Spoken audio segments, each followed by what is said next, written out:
Mesdames, Messieurs, bonjour. Bienvenue aux 12 heures de ce 14 janvier. À la une de l'actualité, le président de la République exprime son soutien et ses encouragements à l'équipe nationale d'handball. Celle-ci participe au Mondial d'Égypte. Nous sommes tous derrière vous pour vous encourager. Vous les champions, a-t-il écrit sur son compte Twitter. Le 7 national joue son premier match cet après-midi au Mondial du Caire contre le Maroc. Les joueurs d'Alain Porte ont toutes leurs chances dans cette compétition selon les pronostics. Les détails tout à l'heure.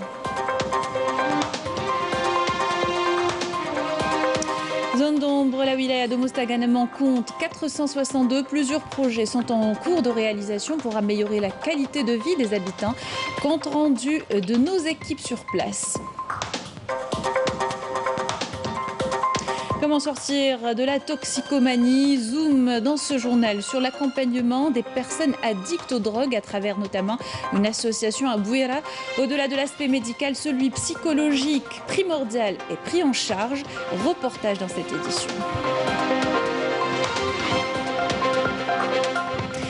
Bienvenue à tous. Je vous le disais en titre, le président de la République, Ahmed Tebboune, exprime son soutien et ses encouragements à l'équipe nationale d'handball qui participe au 27e championnat du monde en Égypte. Vous avez tout mon soutien et mon encouragement ainsi que celui du peuple algérien pour honorer le handball algérien dans cette compétition mondiale, a écrit le président Tebboune dans un tweet. Nous vous souhaitons la victoire pour votre première rencontre ainsi que tout au long de la compétition. Vous êtes les meilleurs et nous sommes tous derrière vous. Vous encouragez, vous les champions, a-t-il ajouté. Et le 7 national joue donc son premier match au Mondial du Caire à 18h contre le Maroc. Une rencontre qui sera retransmise sur la première chaîne de la télévision algérienne. L'équipe du Maroc, une équipe que le 7 national connaît bien et contre laquelle il a déjà gagné. Les joueurs d'Alain Porte ont toutes leurs chances dans cette compétition, nous dit Mortal Hamani.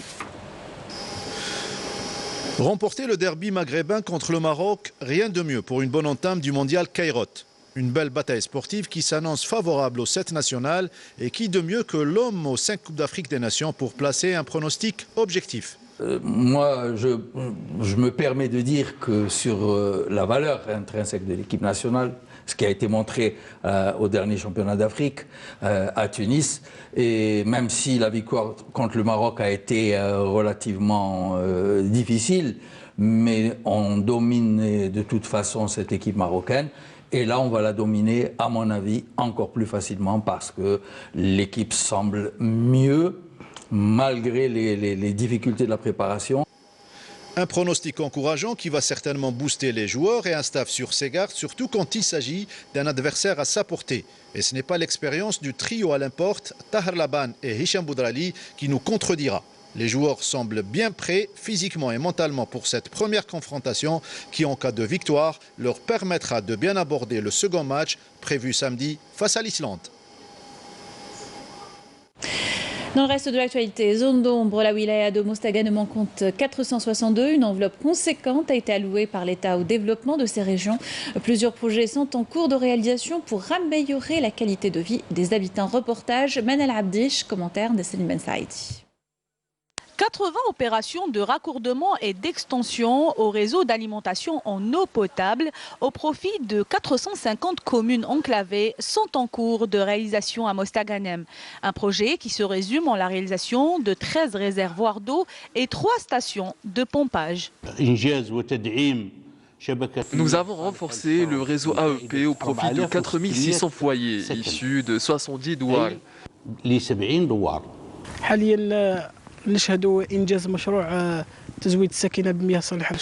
Cette région souffrait d'un grand problème d'alimentation en eau. Ce projet mettra fin à ce problème. Il permettra aussi d'alimenter plusieurs villages.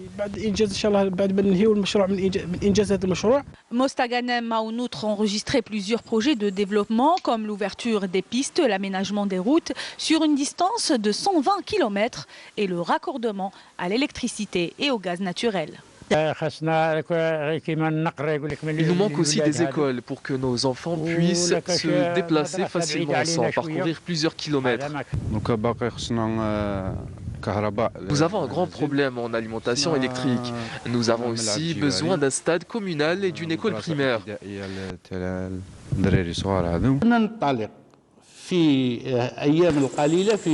allons lancer 47 projets les prochains jours au profit des Andambres. L'année 2021 a permis de consacrer un budget dédié à ces régions. 50% de ce budget sera consacré au développement des Andambres de la wilaya. 462 communes ont été classées zone d'ombre et qui ont bénéficié jusqu'à présent de 284 opérations de développement pour un budget de plus de 3 milliards de dinars.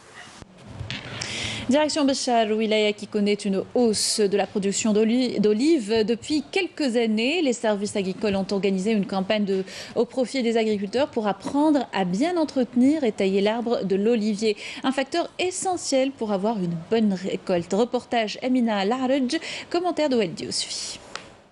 Sensibiliser les agriculteurs sur l'importance de la taille et l'entretien saisonnier des oliviers, c'est le but de la campagne lancée par les services agricoles de la wilaya de Béchar, une région qui a vu sa production d'olives grimper en flèche ces dernières années. La wilaya de Béchar a connu un développement important ces derniers temps en matière de production d'olives, dont une partie est transformée en huile de table. Bien tailler l'olivier demande du savoir-faire. Les agriculteurs présents sur place ont eu droit à des cours théoriques et pratiques sur les différentes techniques d'élagage indispensables en cette saison hivernale. La taille de l'olivier est très simple. On taille les branches de l'année précédente. Cette opération permet d'aérer l'arbre pour réduire ainsi les risques de maladies. Avant, nous ne savions pas comment tailler l'olivier. Nous le faisions tout seuls. C'est la première fois que ces formateurs viennent ici pour nous apprendre la bonne technique de taille de l'olivier. Il y a beaucoup de choses qu'on ne savait pas. On essayait d'apprendre sur Internet, mais ce n'était pas suffisant. Heureusement que cette équipe est venue pour nous montrer comment faire. On m'avait expliqué l'année dernière comment faire pour tailler les oliviers. Grâce à cela, j'ai eu une production de 60 quintaux la saison passée. En ayant recours à la bonne technique, cette opération permet d'augmenter considérablement la production de l'olivier et de réduire les risques de maladies. Ce problème de santé publique à présent, la toxicomanie, en sortir, une chose très difficile qui nécessite un accompagnement médical et psychologique. C'est le rôle que tente de jouer une association à Bouira. Thiqawa I'adat Amal est le nom de l'association qui prend en charge les jeunes addicts aux drogues en les dirigeant vers des centres spécialisés. Reportage Hicham Saadoudi, commentaire Yasmine Massoudi.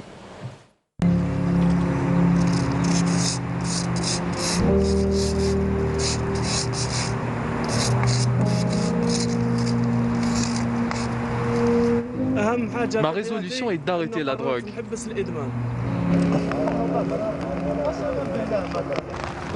Nous avons commis beaucoup d'erreurs dans le passé, avec nos parents, nos frères et nos amis. À présent, nous voulons nous repentir et changer de vie.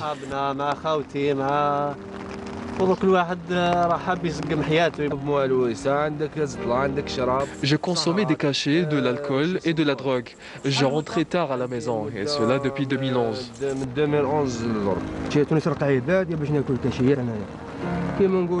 Je prenais des cachets, ça fait 2 mois que j'ai arrêté. Je me drogue depuis l'âge de 15 ans, j'en ai 25 aujourd'hui et j'ai compris que cela ne menait nulle part. Vous avez écouté nos histoires propres à chacun. À présent, nous vous emmenons voir l'association qui nous a aidés à nous en sortir et surtout Ami Omar. Président et membre clé de cette association située à Al-Khdaria, Omar Farsadou est aujourd'hui à la retraite. Cet ancien surveillant général dans un lycée utilise son savoir-faire avec les jeunes pour les accompagner et les aider à en finir avec leur addiction à la drogue.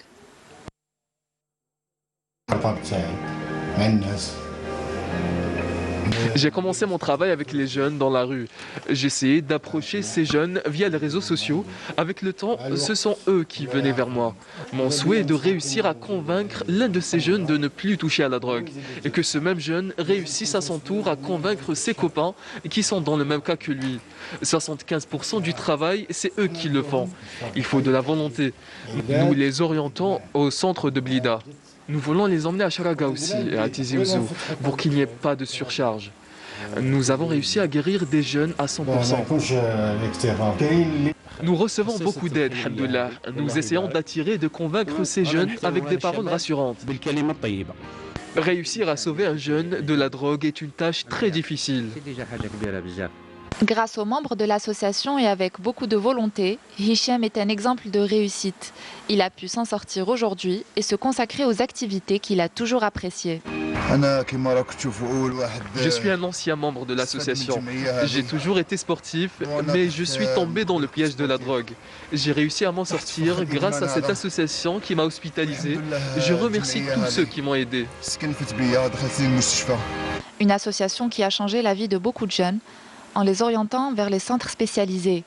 Pour rappel, l'Algérie compte 40 centres de soins en addictiologie où des médecins formés en la matière y travaillent pour assurer une prise en charge adéquate. Et on arrive à la situation sanitaire. 219 nouveaux cas confirmés de coronavirus, 183 guérisons et 3 décès enregistrés au dernier bilan du comité scientifique de suivi de l'évolution de la pandémie.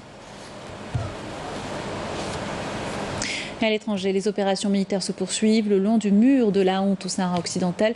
Depuis l'attaque marocaine contre des manifestations sahraouies à Al-Gargrat le 13 novembre dernier, le Front Polisario met en garde des répercussions très dangereuses de la politique du colonisateur marocain s'il continue à impliquer des parties étrangères dans la guerre contre le peuple sahraoui en tentant de spolier ses droits nationaux légitimes.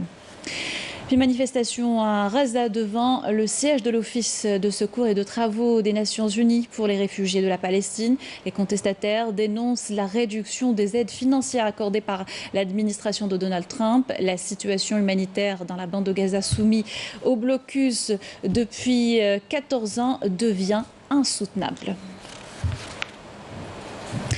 3 casques bleus ivoiriens de la mission de l'ONU au Mali, la MINUSMA, ont été tués hier dans une attaque contre leur convoi.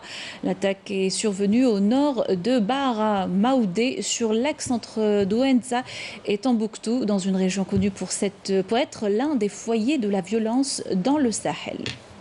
Effet historique aux États-Unis, Donald Trump devient le premier président du pays à faire l'objet de 2 procédures de destitution du Congrès américain. Il sera mis en accusation pour appel à la haine qui a conduit à l'invasion du Capitole. Covid-19, les campagnes de vaccination se poursuivent à travers le monde alors qu'une recrudescence des cas de contamination sont enregistrés dans différents pays, notamment en Europe. En Afrique, la Tunisie enregistre un record avec 3632 cas recensés en 24 heures. Et un mot de football pour finir, 8e journée de Ligue 1. À l'affiche aujourd'hui, l'AGSM Skikda et le CS Constantine en ouverture de cette 8e journée à 14h. Le CSC se rend à Skikda avec l'objectif de faire revenir la sérénité dans le groupe qui reste sur 2 défaites de suite. Avec ceci, nous arrivons à la fin de notre journal. Merci de l'avoir suivi. Tout de suite, des nouvelles du ciel. Quant à moi, je vous souhaite une excellente journée sur Canal Algérie.